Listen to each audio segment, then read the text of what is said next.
Welcome to Podcasts, recorded live at the Center for Spiritual Living in Portland, Oregon. We have many programs, classes, and workshops developed just for our online audience. To find out more, go to our website at csoportland.org and look under the Online tab. Our mission is to open hearts, ignite minds, and make a difference. If you'd like to support our center and its video podcast, you can donate online at csoportland.org/donate. Allow us to become part of your extended spiritual community. Wherever you are on your spiritual journey, you are most welcome at the Center for Spiritual Living.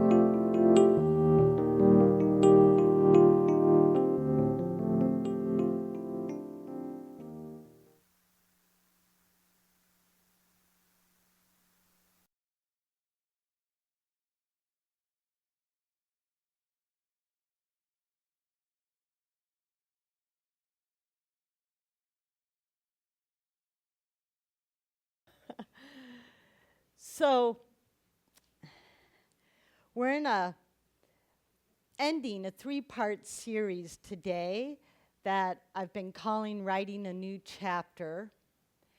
And we started a couple weeks ago with looking at faith and faith that God's got this, that we have everything we need to write this next chapter.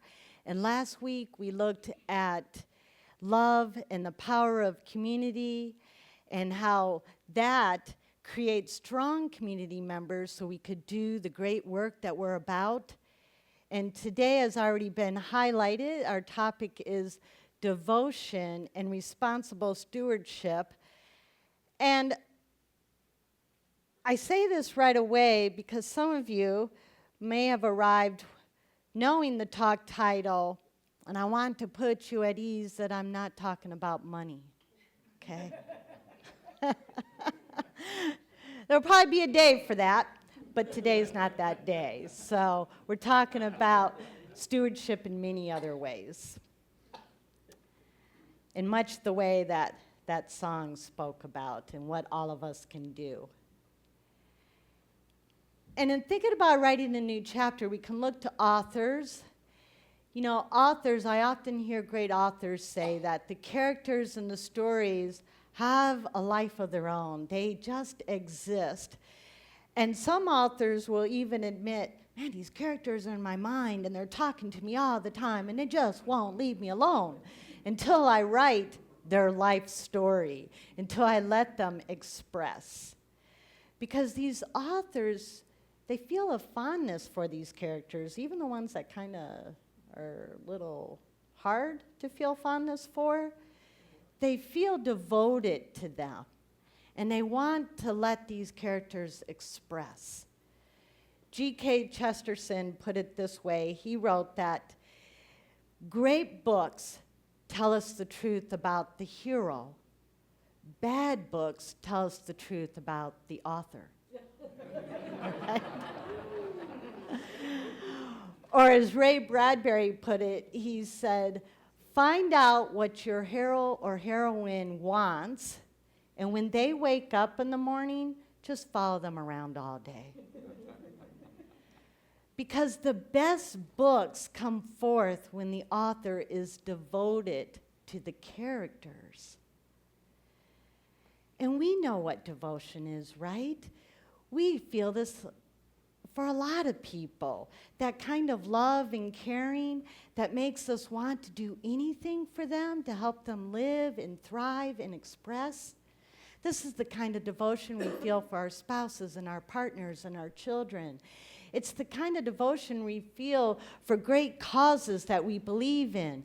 It makes us want to give to these people. Makes us want to give of our time and our talents and our resources, our energy. It makes us want to give almost anything for them so they can have the life, their best life.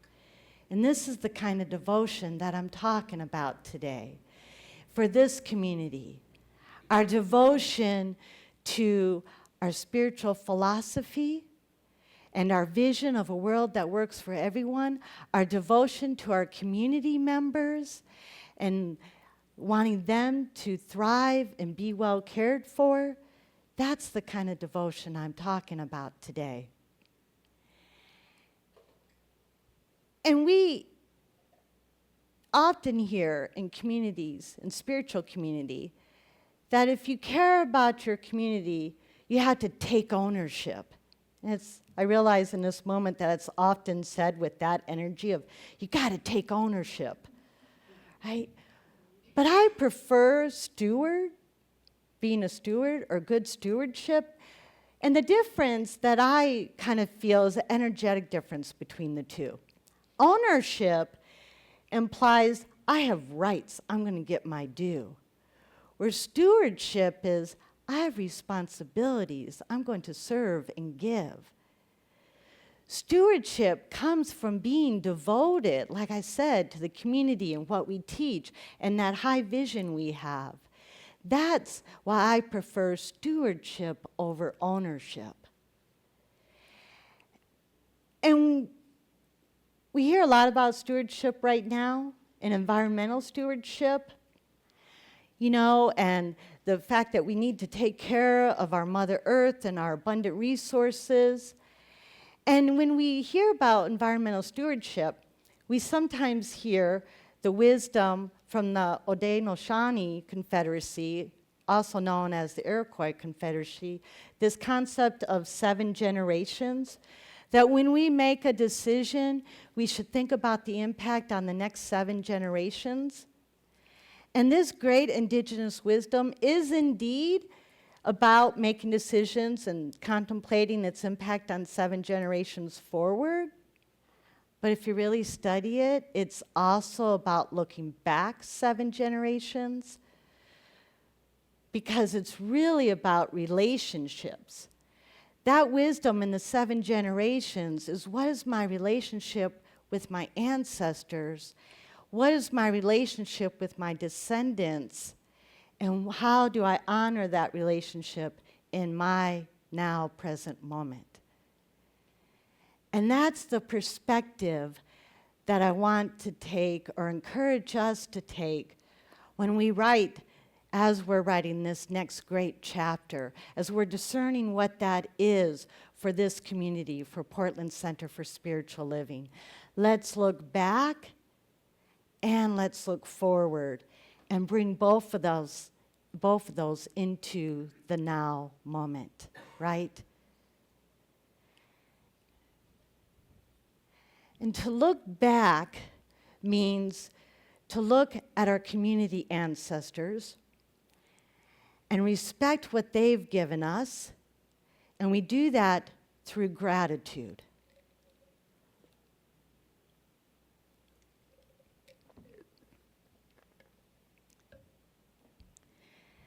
We respect and honor our ancestors when we express gratitude for everything they've given us. I've said a couple times the last few weeks that this center has been around 51 years. I was wrong. It's been around a lot longer than that. I had a letter on my desk this morning from one of our longtime community members, June Gums. And she pointed out that this community has been around much longer than 51 years. I got 51 years from some legal filing with the Oregon Secretary of State. So, because I was a lawyer in a previous life, and we're really good at research. But sometimes our research is faulty, so thank you, June. And she, by the way, I mentioned the first week that my mentor is Dr. Roger Teal, and he was a senior minister here a long time ago. She remembers Roger when he was a baby minister, although I don't think she used that term. So, but anyways, this community has been around a lot longer than 51 years, it turns out. Spirit's been writing this book of Portland Center for Spiritual Living for a long time. And we give respect or honor to our ancestors like June, and probably many others who have been are in this room or with us through virtual technology, who have been around a long time and helped write those previous chapters. We show our ancestors respect when we are grateful for everything they did to make this community happen. And I think chief among those is courage. Because many years ago, more than 50 years ago, it took a lot of courage to go against the mainstream religious thinking in this country and say, we're going to do things differently. It took a lot of courage. I imagine some of those ancestors got some flack from their family and friends, like, that religious science stuff? Is that a cult? It's not, okay? What is that? I mean, it took courage to say, we're not only going to teach this and practice it in our own lives, but we're going to build a community around this. We're going to build a community so that everybody can have access to this transformative teaching. So let's have gratitude for their courage. Next, we can show respect and honor to our ancestors when we give thanks to everything they gave to this community for that to happen. Everything you guys have given over years and your community ancestors. They gave their time, their talents, their resources, their energy, their hearts, their consciousness, so that we could learn spiritual living. We are centers for spiritual living. And our ancestors loved us enough to want us to know how to live from the truth of our being. A spiritual philosophy that teaches us that we and all of life are inherently divine, and therefore everybody deserves respect. Everybody has inherent dignity, and that we are all one, and that everybody deserves to be free and to express themselves to the fullest of their potential, to the fullest of the spirit that's in them. We wouldn't have learned spiritual living, no matter where we came from, no matter how you found your way here, if it hadn't been for those ancestors saying, you know, this stuff is really good and we need to pass it on. So let's have gratitude for that. I'm deeply grateful for that. Because I know, and I'm sure many of you know, that when we've learned to live this way, life is a lot easier. Not easy, but easier. When those things that happen to us or in our lives that we find very difficult, that are very taxing, we know how to respond. We know how to navigate all of that. So yes, thank you to our ancestors. And we look forward 7 generations and show love for the descendants, for the people we don't even know yet. And how do we do that? We do that by being good stewards today. We have them in our minds and in our hearts always, those 7 generations. How many of us have said, I wish I had found this teaching when I was a kid, right? Quite a few, right? And we very often immediately follow it with, therefore, I'm going to give what I can to this community and support it in the way that I can so my children and my grandchildren and my great-grandchildren can find this and live from this and learn this. So we love our descendants when we think of them now when we make these decisions. Again, drawing inspiration from the environmental stewardship, Helen Caldecott wrote, "The future of our children is a trust we have been given to conserve and grow, not to squander wastefully on needless excesses. The earth is a trust to protect and to honor. Our home, our livelihood, our future rest in the quality of our stewardship." Well, the same is true for spiritual community. This spiritual home, our spiritual livelihood, depends on our stewardship, right? So we can do this. We can steward what we have been entrusted with by our ancestors for, yes, our actual children and grandchildren and great-great-great-grandchildren, and also for all of those adults that we don't know yet, who, like many of us, need to find this. Because unfortunately, it is possible that in the future there will still be adults who are harmed by hurtful dogma, religiosity that's more about control than about freedom, which is what we're about. So we do it for our actual children, our actual descendants, and those we don't even know yet, but will need this place to be here for them.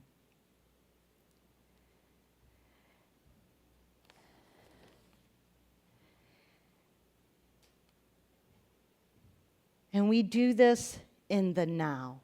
We honor our past, respect our past, and love our future by doing good stewardship today, in the now moment. Because we only have this moment, but we bring our past and we bring our future into this moment by being good stewards, right? And how do we do this? Or what motivates us to do this? It's that devotion that I was talking about. It's being devoted to each other. It's being devoted to our teaching and knowing how transformative it is. It's being devoted to that vision we have here and for all centers of spiritual living, for a world that works for everyone. That devotion is what's going to motivate us, much like we do for our children, right? We would do anything for them. And through this devotion, we're showing the gratitude for our ancestors and feeling our union with them, that we are one with them. We're going to take what they've given us, what we've inherited from them, use it in a good way, make it stronger in this moment, and then pass it on. So it's all connected. We're all connected in what we do right now, right here today. And so how do we express this devotion? We express it by being those good stewards. We express it by every one of us doing what we can, as we can, when we can, and as much as we can. Right? And I know that this community is filled with fantastic stewards. I've spoken with many of you the last couple weeks. So if you want examples of good stewards, you probably only need to look to your left or to your right or in the mirror, right? Because there are a lot of people in this community that have been fantastic stewards for a long time. And I thank you, and I know your community thanks you, and I have to believe, and I'm sensing that some of you are a little tired, right? For 18 months, you've been a volunteer, almost entirely volunteer-led organization. And finally, you have a senior minister who you're probably hoping, man, I hope she takes some of this load off me. Right? After all, I'm aware that I am your only full-time paid staff member, and that part of my job is to take on that responsible stewardship, to take some of the load off of some of you who have been working really hard for a long time. And I'm fully ready, willing, and able to do that. In fact, our ceremony on July 14th, in large part, is about me taking vows to do just that, to serve this community as a responsible steward. Something that I'm incredibly honored and happy and filled with joy to do. And it will be a lot more fun with all of you. And so I respect that many of you, most of you probably, maybe all of you, have already been doing this. What I ask in this moment is that we all take just a moment to reflect and say, as we shift from this interim period and we shift into something new, as we shift into the next expression for Portland Center for Spiritual Living, how can I best serve? For some of you, it may be taking care of yourself. For some of you, you may say, man, I've been doing a lot for a long time. I'm really tired. I need to step back a little bit. And we honor that because we cannot be good stewards if we let ourselves get run down, if we don't take care of ourselves. For some of you, you may reflect and discern, you know what?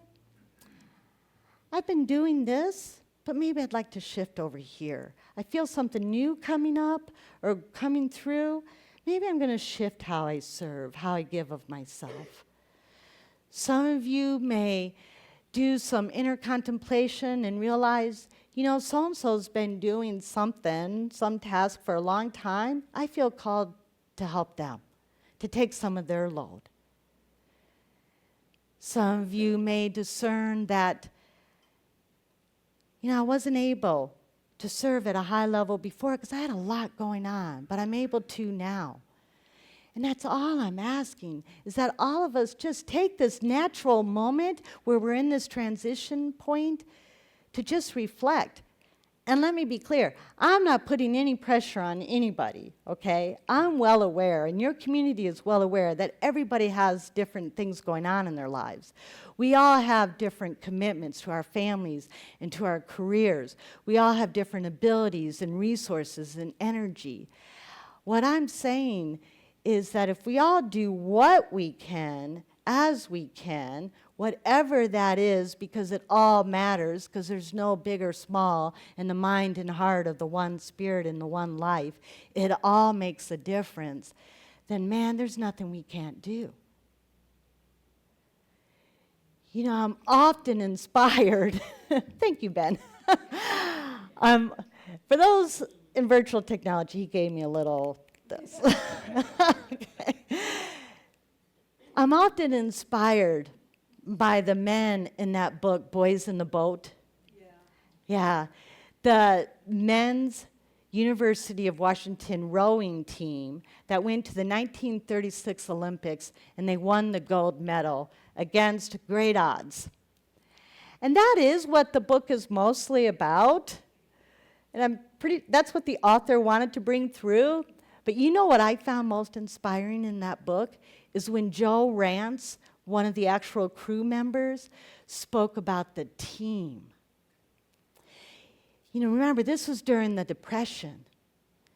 Some of these men were hungry on a daily basis. Some of them showed up with torn and holy clothes, right? Some of them were barely surviving. But they were dedicated to their team. They were dedicated to the common vision of doing the absolute best that they could with their talents, with their abilities. And it turned out it was pretty good. They won the gold medal. But what I took most away from that book is when Joe Rance spoke about those times when they're in the boat and that group of individuals, they could feel it happening. When they were so in sync with each other that they were truly one team. They were one entity rowing that boat.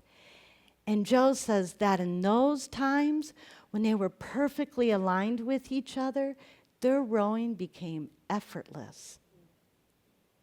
And that's when they had their fastest times.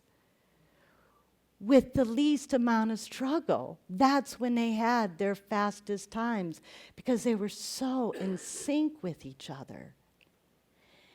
And that's what I want and know that this community can do. Much like that great painting or that great symphony that I spoke about last week in the power of community. We can be like that if everybody is committed to the vision, and I know we are, and if everybody just gives what they can. We can leave it to Spirit to know how we align if we listen, and everybody is listening to their own intuition about how to give to the team effort. We can achieve our highest dreams. And this is powerful. And this is beautiful. And this is a great chapter that we will write when we're like this. Everybody giving whatever they can. You know, throughout this long history of Portland Center for Spiritual Living, 51 plus years, Spirit's been writing a really long, great book, and this is our chapter. And through all the changes that have occurred in leadership and ministers and practitioners and members, and June also told me that At one time, this community was known as the gypsy community because you had so many homes. You kept moving around. With all the changes and the changes we're experiencing now, there's been a plot running through all of this. That plot of our vision and our teaching and our care for each other. When we act as a team of committed, responsible stewards, we can inherit that plot from our ancestors, make it even, grow it even better and stronger, and pass it on to our descendants. When we work as this team, like the boys in the boat, so in sync that it's effortless, when we're that kind of responsible stewards, we can write our chapter in the long book that is this community center, a book that knows the divinity of all people and wants and has as a vision a world that works for everyone in the past, the present, and the future. Thank you.